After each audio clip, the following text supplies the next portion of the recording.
All right, guys, I got a special treat for you.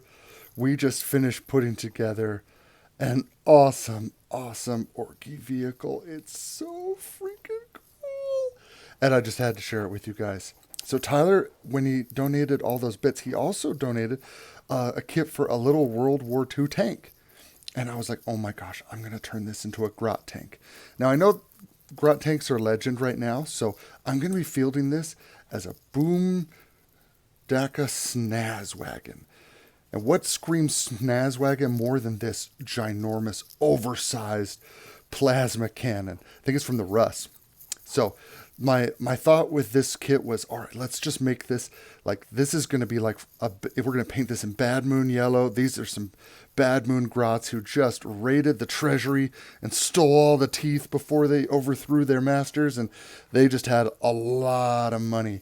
So no wood on their build. No catapults or something. This is going to be like the most high tech of all my buggies, right? Because they had the most money to spend. So this all the weapons are energy based, right? Even his pistol, right? Even his pistol is a little energy pistol. And so I'm like, yeah, we're gonna go high tech for this one. Where high tech for grots. And so I wanted to show it off to you guys. So the little pilot guy, he's not glued in yet. Because I want to spray him white while I spray everything else metallic. So I'm just going to set him aside for a moment. So if you look here, you can see let's see, if you just pretend the turret isn't there, that right there, that's the original World War II tank, right? And it's got kind of a fixed gun that comes out the front. And so what I did to turn it into a 40K tank is I just put an oversized turret on top of it. Now, I did that because that's actually how Games Workshop makes a lot of their tank designs. Is they'll just take like a World War II tank and then give it just an absurdly oversized turret. It's just like way too big and way too tall, right? Like everything that a tank shouldn't be, but it gives it that awesome 40K aesthetic. So the turret itself, I kind of scratch built it from mostly from plastic card. I had this little resin top with the hatch that Tyler had donated, and I had of course the plasma cannon, but then what I basically did was I just carved out a bottom plate that was about the same shape as the top plate, glued the gun to the front, glued the bottom plate to the bottom of the gun, and then I just kind of started going around putting on plates on the thing until I had made a turret. And sometimes it worked really well and it was quite seamless. Like back in here, it fit really well. Sometimes it wasn't seamless at all. Like there was a big old gap right there. So what I do, I cut a little piece of plastic card and covered the gap. This one here too, there was a gap there. So what I do, plop something there to fill the gap. And so if it looks orky, that's because it was built orky. You can see here where you can see I had trouble filling that little corner in there. There was like a gap. So I just kept throwing little pieces in there until it was all covered. And so, yeah, if you want to know the secret to building orc stuff is just, you have to just kind of slap things on and just go, oh, that was a mistake. But you don't fix the mistake. You just slap more stuff onto it to cover up the mistake. And I think that's the Contemptor Dreadnought plasma cannon for the. I know it's just in game it'll just count as a big shooter, but we got it. We're going all out. We're pulling out all the stops. We have the mech special and the energy big shooter, and then I used green stuff to kind of make like a little rubber flexible seal in there, because that's where the little gunner sits, and kind of the idea is that it can swivel, although it's so big I doubt it could swivel all that much. And I put a little hatch in there so you can get in and out. And of course the other thing that makes it very 40K is you got to have a big old bulldozer blade spiky thing on the front. So I put that on there.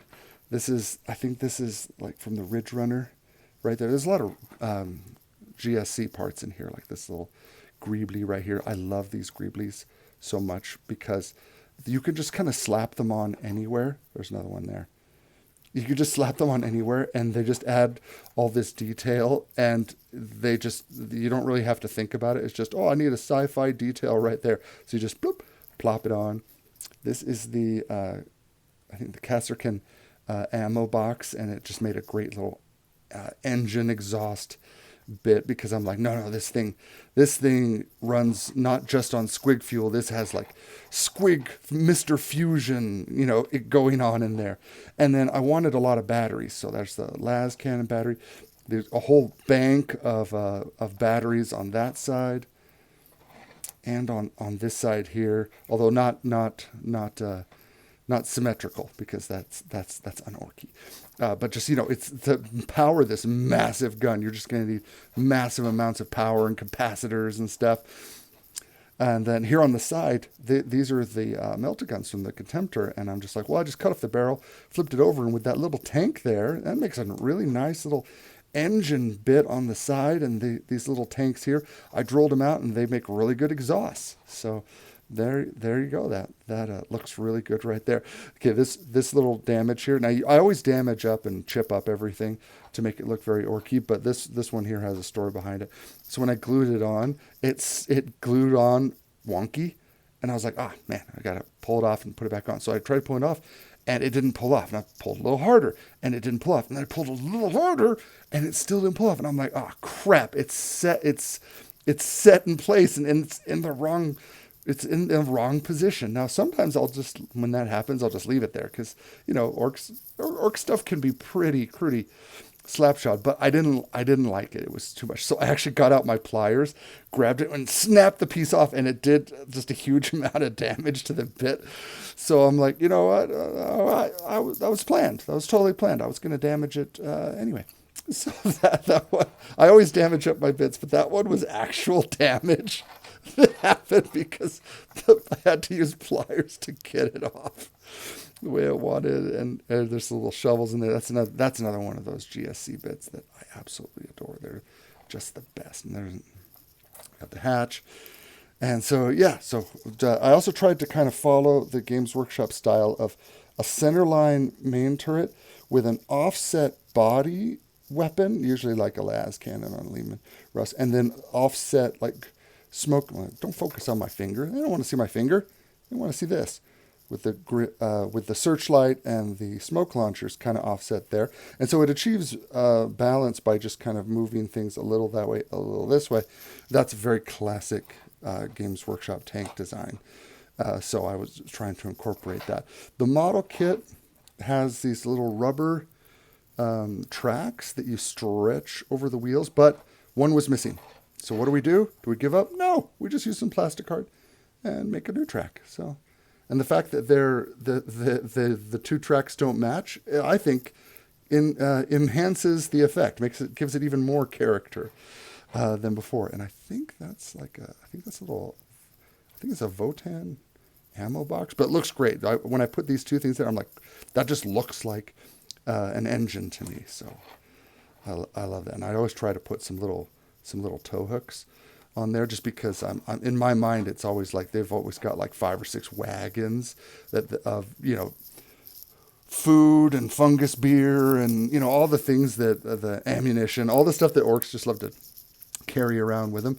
You're just going to hook it up when you're just traveling around. You're going to hook it up to your tanks and just use your tanks to haul stuff. So I always like putting and then we have, of course, even more flasks and energy things here on the turret, because I imagine just getting enough power together to fire this thing is a real challenge mechanically. And I love how ridiculously oversized. Like if you look at the turret, the size of the gun and the size of the turret, it's just absurd. And it's like this thing would flip over every time it fires. And you know what?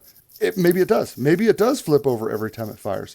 But for orcs, that's not a deal breaker. That's just that's character, man. That's a good one. Job's a good one when you do it like that. So yeah, so I'm really, really happy. This is my BoomDakka SnazzWagon, and I think it looks so cool.